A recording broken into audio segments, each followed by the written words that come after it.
Hey guys, welcome back to my channel. मैं आज की इस वीडियो में आपको पूरा पेट का सिलेबस डिकोड करने वाला हूं। पूरा पेट का सिलेबस जो है उसको डिटेल एनालिसिस करके आपको बताने वाला हूं। कौन कौन से टॉपिक हैं, कितने सब्जेक्ट हैं और कितने सब्जेक्ट से कौन कौन से एग्जैक्टली कौन से टॉपिक पढ़ने हैं वो आपको इस वीडियो में बताने वाला हूँ।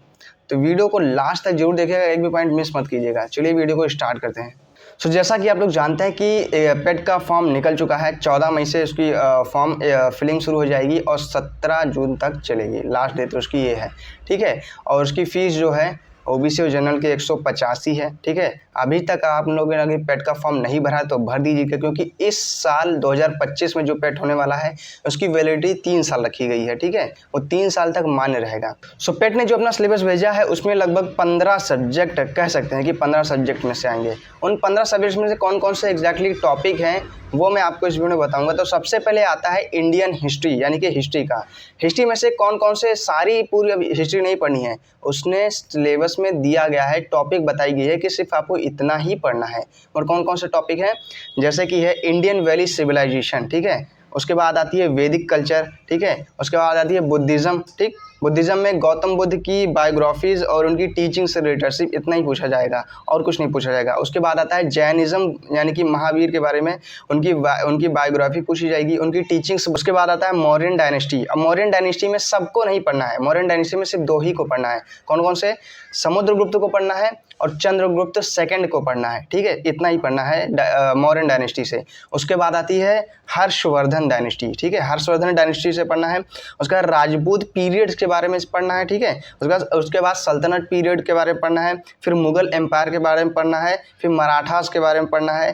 Then rise of British Raj and first war of independence India के लिए पढ़ना है। जो इंडिया में फर्स्ट इंडिपेंडेंस वॉर हुई थी उसके बारे में आपको पढ़ना है। देन आती है socio economic impact of the British राज।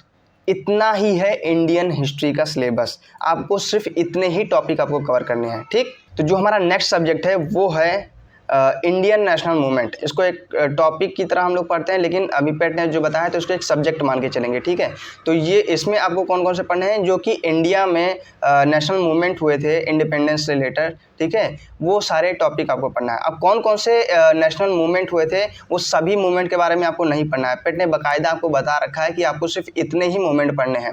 कौन कौन से हैं मैं आपको बताता हूँ। Early years of freedom movement, जो कि फ्रीडम मूवमेंट अर्ली ईयर्स में हुए थे, उसके बारे में आपको पढ़ना है। देन आपको स्वदेशी एंड सिविल डिसोबेडिएंट मूवमेंट, जो कि महात्मा गांधी और कुछ लीडर्स के द्वारा चलाया गया था, उसके बारे में आपको पढ़ना है। देन आता है revolutionary movement and rise of militant nationalism, इसके बारे में आपको पढ़ना है। देन आते हैं legislative amendment and British India act, कौन सा, 1935, ये आपको पढ़ना है। ये ब्रिटिश एक्ट है, इसको आपको पढ़ना है, ठीक है।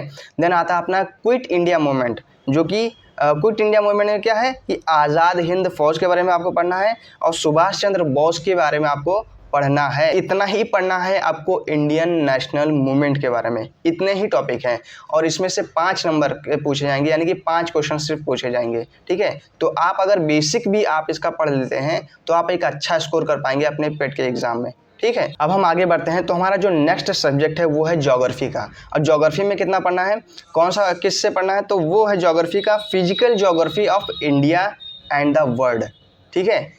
इसमें से आपको ज्योग्राफी में सिर्फ इतने को ही पढ़ना है। अब इसमें कौन कौन से टॉपिक हैं एग्जैक्टली जो आपको कवर करना है, वो है reverse and the reverse valleys, उसके बारे में आपको पढ़ना है। देन है ग्राउंड वाटर रिसोर्सेज के बारे में। Then mountains, hills and glaciers के बारे में। देन डिजर्ट ड्राई एरियाज़ के बारे में।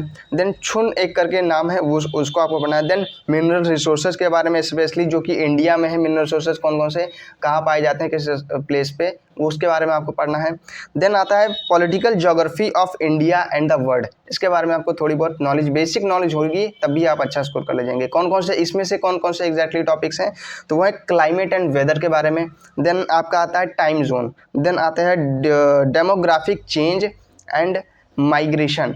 इसके बारे में अगर आपको अच्छा सा नॉलेज होगा इतना, तो आप अच्छा स्कोर कर पाएंगे ज्योग्राफी के एग्जाम में। देन हमारा अगला जो नेक्स्ट सब्जेक्ट है वो है इकोनॉमिक, यानी कि इंडियन इकोनॉमी। इंडियन इकोनॉमी में कितना पढ़ना है वो मैं आपको बता देता हूँ। तो इंडियन इकोनॉमी 1947 से 1991 तक, इस टाइम पीरियड में जो भी इंडियन इकोनॉमी में रिफॉर्म्स हुए थे, जो भी चीज़ें हुई थी, वो सारी चीज़ें आपको पढ़नी है। सब नहीं पढ़नी है, मैं बता देता हूँ टॉपिक, ठीक है, वो बता देता हूँ कि प्लानिंग कमीशन के बारे में आपको पढ़ना है, planning commission and 5 year plans के बारे में आपको पढ़ना है। दूसरा, development of mixed economy, private and public sectors में जो भी हुए थे डेवलपमेंट्स, उनके बारे में आपको पढ़ना है। देन ग्रीन रेवोल्यूशन की आपको पढ़ना है, ग्रीन रेवोल्यूशन किसने किया था, किस फील्ड में हुआ था, ठीक है, इससे क्या इम्पैक्ट पड़ा इंडिया पे, इसके बारे में आपको पढ़ना पड़ेगा, ठीक है। उसके बाद आता है डेयरी डेवलपमेंट के बारे में आपको पढ़ना है एंड ऑपरेशन फ्लड के बारे में आपको पढ़ना है। अपना नेक्स्ट टॉपिक जो है वो nationalisation and reforms of banks के बारे में पढ़ना है, जो कि 1991 में हुआ था, ठीक है, उसके बारे में आपको पढ़ना है। देन नेक्स्ट टॉपिक जो है वो है economic reform in 1991 and the economy, ठीक है। 1991 में जो भी इकोनॉमी के रिफॉर्म्स हुए थे वो आपको पढ़ना है। जैसे कि मैंने आपको पहले बताया कि 1991 में बैंकों का राष्ट्रीयकरण हुआ था, यानी कि नेशनलाइजेशन हुआ था, उसके बारे में। तो ऐसे ऐसे चीज़ें पढ़ना है कि एग्जैक्टली कौन कौन से रिफॉर्म्स हुए थे 1991 में, वो आपको पता होना चाहिए। देन अपना जो नेक्स्ट टॉपिक है वो है इकोनॉमिक रिफॉर्म्स आफ्टर 2014 में कौन कौन से इकोनॉमिक रिफॉर्म्स हुए थे, वो उसके बारे में आपको नॉलेज होनी चाहिए। उसमें कौन कौन से सब टॉपिक्स हैं, वो हैं agriculture reforms, structure reforms, labour reforms और फाइनेंशियल इम्प्रूवमेंट और जीएसटी के बारे में आपको नॉलेज होनी चाहिए। इसमें कौन कौन से रिफॉर्म्स हुए थे, इसकी बेसिक नॉलेज आपको होनी चाहिए, ठीक। सो इकोनॉमी में आपको बस इतना ही टॉपिक पढ़ना है। अब पढ़ते हैं अपने नेक्स्ट टॉपिक की तरफ, यानी कि नेक्स्ट सब्जेक्ट की तरफ, जो कि है इंडियन पॉलिटी, यानी कि पॉलिटी का सब्जेक्ट्स। अब इंडियन पॉलिटी में क्या पढ़ना है, आपको Indian constitution and public administration पढ़ना है। अब इसमें कौन कौन से टॉपिक हैं एग्जैक्टली कौन कौन से टॉपिक आपको कवर करने हैं, वो मैं आपको बता देता हूँ। तो इसमें आपको इंडियन कॉन्स्टिट्यूशन पढ़ना है। अब इंडियन कॉन्स्टिट्यूशन आपको पूरा नहीं पढ़ना है, कुछ चुनिंदा टॉपिक्स है जो कि पेट ने बताया है, वो आपको पढ़ना है। वो कौन कौन से टॉपिक हैं मैं आपको बता देता हूँ। तो वो है main features of Indian constitution, ठीक है। दूसरा, आपको डीपीएसपी पढ़ना है। अब आपको कमेंट करके ये बताना है कि कॉन्स्टिट्यूशन के किस आर्टिकल में डीपीएसपी का उल्लेख किया गया है, ठीक है। आपको फिर अपना जो नेक्स्ट टॉपिक है वो है फंडामेंटल राइट्स एंड ड्यूटीज़ के बारे में है। देन हमारा जो नेक्स्ट टॉपिक है वो पार्लियामेंट्री सिस्टम, ठीक है, इसके बारे में आपको पढ़ना है। अब उसके बाद आता है फेडरल सिस्टम के बारे में आपको पढ़ना है। फेडरल सिस्टम में एग्जैक्टली क्या पढ़ना है, वो पढ़ना है आपको यूनियन एंड यूनियन टेरिटरीज़ के बारे में आपको पढ़ना है, ठीक है। और उसके बाद आता है सेंटर एंड स्टेट रिलेशंस के बारे में आपको पढ़ना है। जो हमारा नेक्स्ट टॉपिक है वो है जुडिशियल स्ट्रक्चर के बारे में पढ़ना है। जुडिशियल स्ट्रक्चर में एग्जैक्टली कौन कौन सा पढ़ना है, वो है सुप्रीम कोर्ट और हाई कोर्ट, इन दोनों के बारे में आपको पता होना चाहिए। देन हमारा जो नेक्स्ट टॉपिक है वो है डिस्ट्रिक्ट एडमिनिस्ट्रेशन के बारे में आपको पता होना चाहिए। फिर लोकल बॉडीज़ यानी कि पंचायती राज इंस्टीट्यूशंस के बारे में आपको पता होना चाहिए। ये है पॉलिटी का सिलेबस, ठीक है। इसमें 5 क्वेश्चन पूछे जाएंगे 5 नंबर के, ठीक है। अब जो हमारा नेक्स्ट सब्जेक्ट है वो आता है जनरल साइंस का, यानी कि फिजिक्स, केमिस्ट्री एंड बायो इनका, और इसका लेवल जो रहेगा वो रहेगा 10th लेवल तक रहेगा, ठीक है। पूरा आपको नहीं कवर करना है, सिर्फ जो टॉपिक्स हैं वही पढ़ना है। सिर्फ 10th लेवल की साइंस आपको आनी चाहिए, यानी कि बेसिक नॉलेज आपको साइंस की है तो आप अच्छा स्कोर कर ले जाएंगे पेट के एग्जाम में, ठीक है। जो नेक्स्ट सब्जेक्ट हुआ है मैथ्स। अब मैथ्स का भी सेम वही है, एलिमेंट्री लेवल तक, यानी कि 10th लेवल तक आपको मैथ्स अगर आता है तो आप उसमें कर जाएंगे। अब कौन कौन से टॉपिक हैं, वो आता है होल नंबर्स। होल नंबर्स के बारे में आपको पता होना चाहिए। होल नंबर्स में फ्रैक्शंस आपको पता होना चाहिए, डेसिमल्स के बारे में आपको पता होना चाहिए, ठीक है। देन परसेंटेज के बारे में पता होना चाहिए, सिंपल अर्थमेटिक इक्वेशंस के बारे में पता होना चाहिए, स्क्वायर्स एंड स्क्वायर रूट्स के बारे में पता होना चाहिए, एक्सपोनेंट्स के बारे में आपको पता होना चाहिए, एवरेज के बारे में आपको पता होना चाहिए। ये कुछ टॉपिक्स हैं, मैथ्स के चुनिंदा टॉपिक्स हैं। ये टॉपिक्स अगर आप कवर कर लेंगे तो आप 100% 5 में से 5 नंबर आप पेट में ले आएंगे, ठीक है। अब जो हमारा जो नेक्स्ट सब्जेक्ट है वो है जनरल हिंदी। हिंदी का सब्जेक्ट भी इसमें रहता है पेट में। हिंदी में कौन कौन से टॉपिक आपको पढ़ना है, तो पढ़ना है संधि पढ़ना है, ठीक है। संधि के बारे में आपको पता होना चाहिए। देन आपका विलोम शब्द के बारे में पता होना चाहिए, ठीक है। उसके बाद फिर पर्यायवाची शब्द आपको याद रखना है, पर्यायवाची शब्द भी पूछे जाएंगे। वाक्यांश के लिए एक शब्द भी पूछा जाएगा जो कि इंग्लिश में होता है वन वर्ड सब्स्टिट्यूशन, ठीक है। ऐसे हिंदी में वाक्यांशों के लिए एक शब्द, ठीक है, वो आपको पता होना चाहिए। हमारा जो नेक्स्ट टॉपिक है वो है लिंग। लिंग के बारे में आपको पता होना चाहिए। देन आता है समश्रुत विभिन्नार्थ शब्द, यानी कि ये जो सिंपल सब्जेक्ट में अगर इसको बोले सिंपल लैंग्वेज में तो समानार्थी और भिन्न शब्द को आपको पहचानना आना चाहिए। इसके हिंदी में टोटल 5 क्वेश्चन पूछे जाएंगे, 5 नंबर का ही होगा, ठीक है। उसके बाद मुहावरे एंड लोकोक्तियाँ पूछी जाएंगी, फिर लेखक एंड रचनाएँ पूछी जाएंगी, यानी कि गद्य और पद्य से दोनों इसकी पूछी जाएंगी। बस इतने टॉपिक्स अगर हिंदी के कवर कर लेंगे तो 5 नंबर हिंदी के आपको मिल जाएंगे, ठीक है। उसके बाद जो नेक्स्ट सब्जेक्ट है वो इंग्लिश का सब्जेक्ट है। इंग्लिश के सब्जेक्ट में आपको कुछ ज़्यादा पढ़ना नहीं है, ग्रामर की बेसिक नॉलेज होनी चाहिए, ग्रामर पूछा जाएगा। और दूसरा जो होता है वो अनरीड पैसेज के बारे में पूछा जाएगा, ठीक है। 5 नंबर पूछा जाएगा सिर्फ इसमें से। आपको अगर इंग्लिश का बेसिक भी आता है तो आप अच्छे से स्कोर कर पाएंगे। देन आता है रीजनिंग का। अब रीजनिंग का बहुत सारे होता है, वर्बल नॉन वर्बल होता है। एग्जैक्टली कौन कौन से टॉपिक से कौन कौन से चैप्टर्स कवर करने हैं आपको, बस उतना ही आप पढ़ लेंगे तो 5 नंबर रीजनिंग के अच्छे से आपको मिल जाएंगे। कौन कौन से टॉपिक्स हैं, लार्ज एंड स्मॉल्स के बारे में, यानी कि इसमें हिंदी में आपको दिया गया है। पूरा सिलेबस मैं आपको इसका लगा दूंगा डिस्क्रिप्शन में, उसको आप डाउनलोड करके देख सकते हैं, ठीक है। आपको मैं बता देता हूँ रीजनिंग का कौन कौन से टॉपिक्स हैं।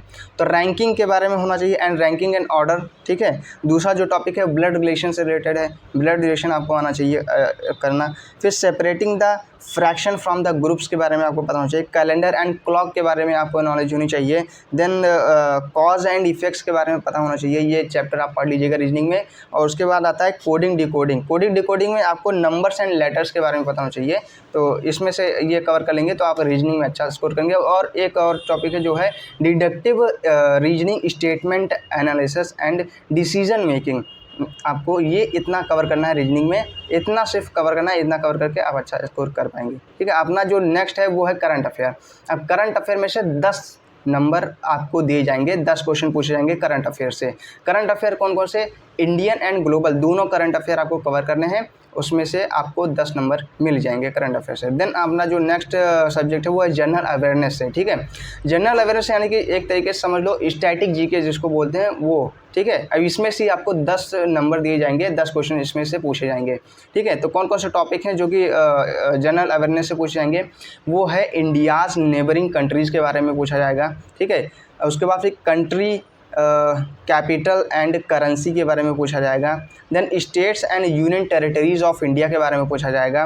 देन इंडियन पार्लियामेंट के बारे में पूछा जाएगा। इंडिया पार्लियामेंट में बेसिकली राज्यसभा, ठीक है, लोकसभा और लेजिस्लेटिव असेंबली, इन तीनों के बारे में आपको पता होना चाहिए इंडियन पार्लियामेंट में, ठीक है। कौन से आर्टिकल में आते हैं, क्या काम होता है इनका, इन सब चीज़ के बारे में अगर पता होगा। और एक और है जो कि है लेजिस्लेटिव काउंसिल, इन चारों के बारे में आपको पता होगा इंडियन पार्लियामेंट में, तो आप अच्छा स्कोर करेंगे। देन हमारा जो नेक्स्ट टॉपिक है इसी जनरल अवेयरनेस में से वो है नेशनल एंड इंटरनेशनल डेज जो कि सेलिब्रेट किए जाते हैं।